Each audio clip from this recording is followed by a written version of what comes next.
I hope everyone's doing wonderful today. Today we'll be doing a gouache study of some fruits and vegetables that a wheel randomly chose for me. Now, the reason why I did the wheel is because I didn't want to choose something because I would have contemplated for hours. So I was like, let me just use a wheel and just do that. And it chose some cherries, some chili peppers, and some cucumbers. Now, I was really happy that it chose chilies and cherries because I wanted to try to use red. Now, I am not comfortable with red at all because I never use it. I'm not the biggest red person in the world when it comes to choosing colors. So I was really happy that it chose something that is practically very new to me. Because anytime I do like any like painting wise or anything. I don't even choose red. I kind of choose colors around red, like pink or like orange, but never red. And I would usually choose colors like blue, green, and yellow because I like those three. But I was like, you know what, I can do this. And so we started. I started off with a really wet layer of red and white, of red and a little bit of white, just so I can have like a nice base underpainting to use for reference. And then for the back one, I used primary red and burnt umber to get like this wine color for like the back cherry and the back cherry or the cherry in the back.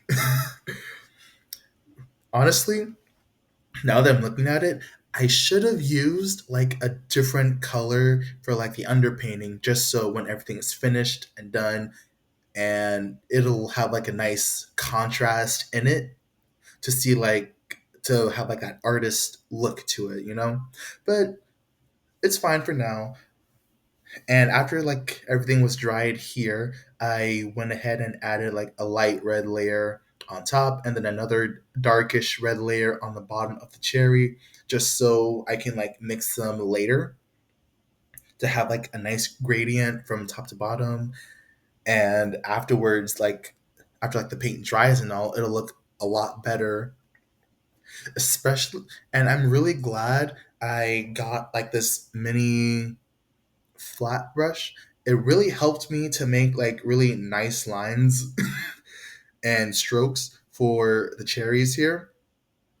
'Cause I didn't have like any flats before or like any flats that were that good. I was like, oh wow, this is great. I should have done this months ago. But I'm so glad I have this now. It has been such a big help to it. Then here I'm just trying to add after like all the reds have been done for now, I wanted to like add some depth to like the cherries. So I took some red and burnt umber and just tried to make like small ridges where the bottom of the stems are, just so you can see where the stem is coming from. Since I cast like a little bit of a shadow, I want to like exaggerate that a bit and have like an illusion of depth to it. And I think I really accomplished that.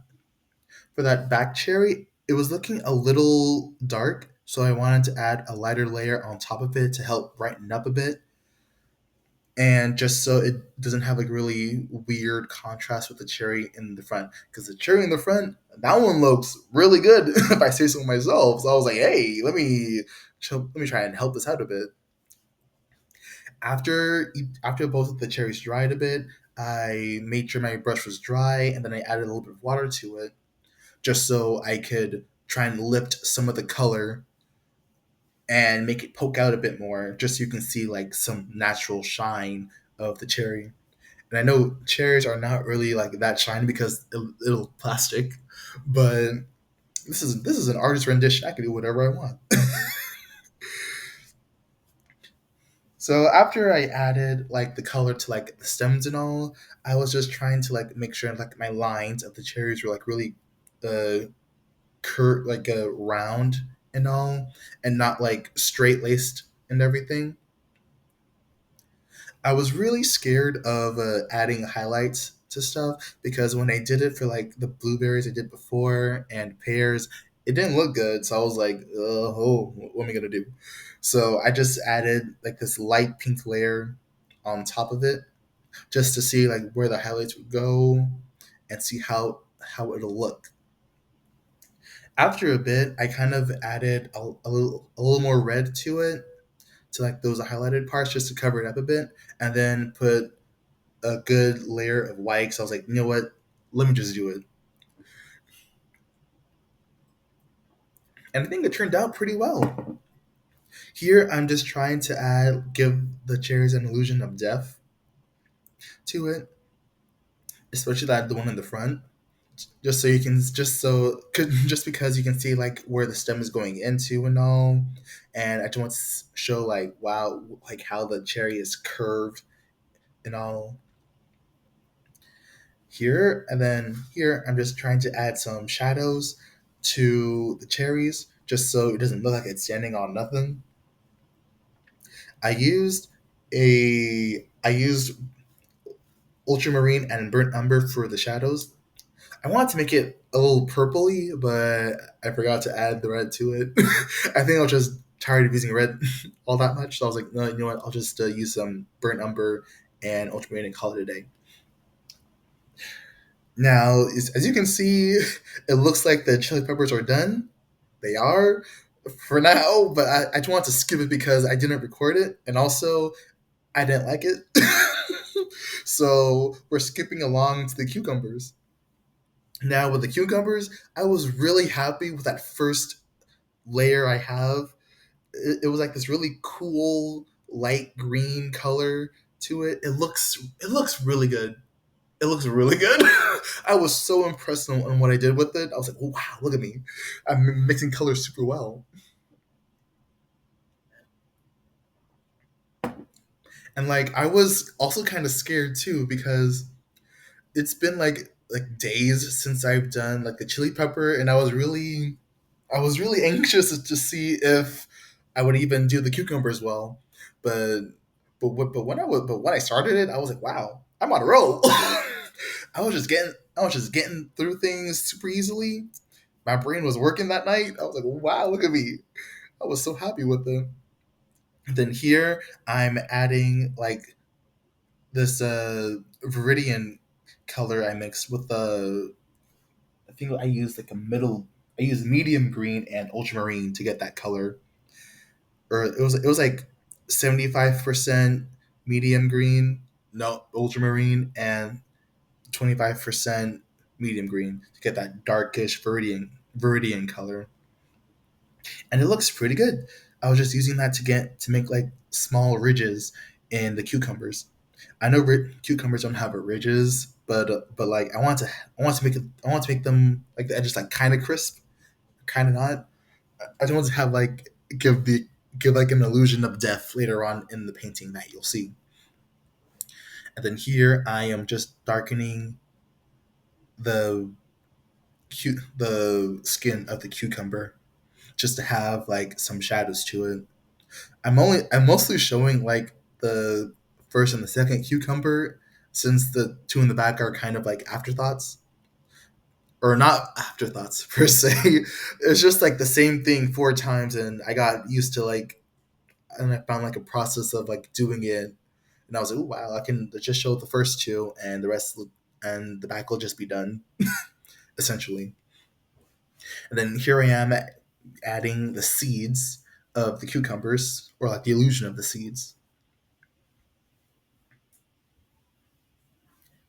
I know for the cucumbers here, I think it took like an hour and 30 minutes to do it, and it didn't even feel that long either. I thought I thought I was getting this done fairly quickly, but I was like, wow, an hour and 30 minutes. That's kind of long. I'm a slow painter, so I was kind of surprised of like how my time was because I thought I was blazing through it, but I guess not. But I guess that's a good thing though. I thought I was doing really good on it. Yes. Yes. This cucumber, it's really good. It's really good to me. I was so happy with it. And then I just wanted to add like like the borders from like the skin to the inside, and make that a little bit more clear to the eye as well. And then here I'm adding a really, really light greenish white wash to the seeds. And then I also added it to like the skin, just so you can, just so I can have like the illusion of ridges and texture to the cucumbers. And I think I did a really good job of it with it, because honestly, if I were to do the cucumbers first, I would have made like those like the skin textures like white, and not add this a light color to it. So I'm really glad I did this one last and just trying something different. So I was really impressed with myself and how I was painting that day.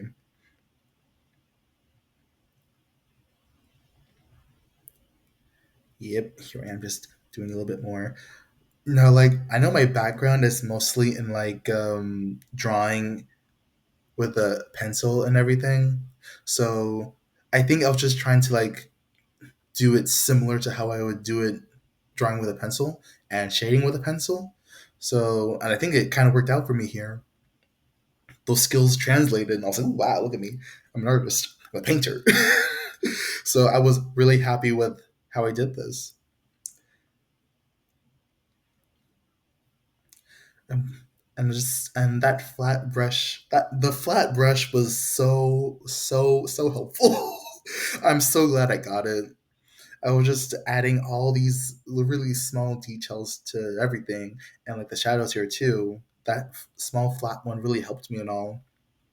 And I really, and I noticed after, I was like, wow, this painting is, all these things are really small, and my hands are really big.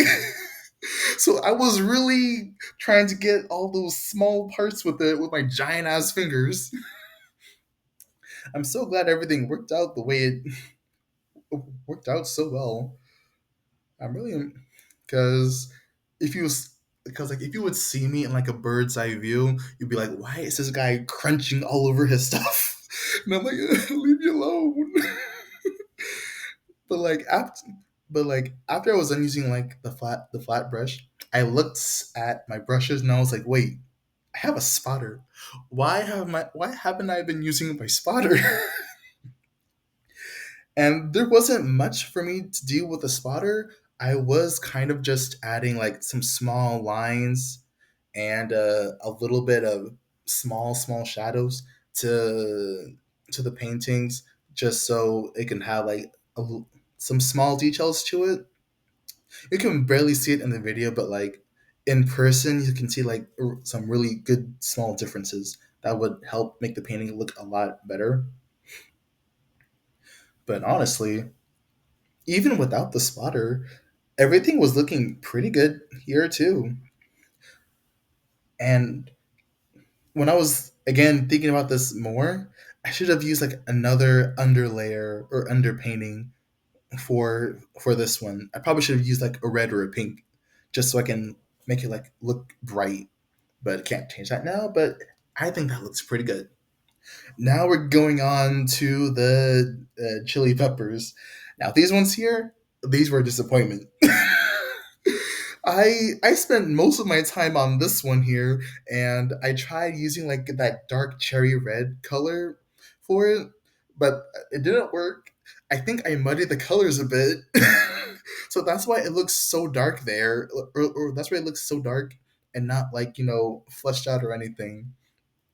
I tried lifting it with some water. That didn't work out, and then I just tried putting a light red on it, and I was like, this isn't working out either. So the chili peppers were the hardest thing for me to do. I think I'll try these again some like later, because I think right now I'm kind of tired of looking at it. But other than that, what I did for these three were really good. I was really impressed with myself after not painting for a while, and I think I did really well on it. I think the study was a success because the cherries were good, and the cucumber's really good too. So I'm really glad that I did this, and I hope you guys like it. And have a good day. See ya. Bye.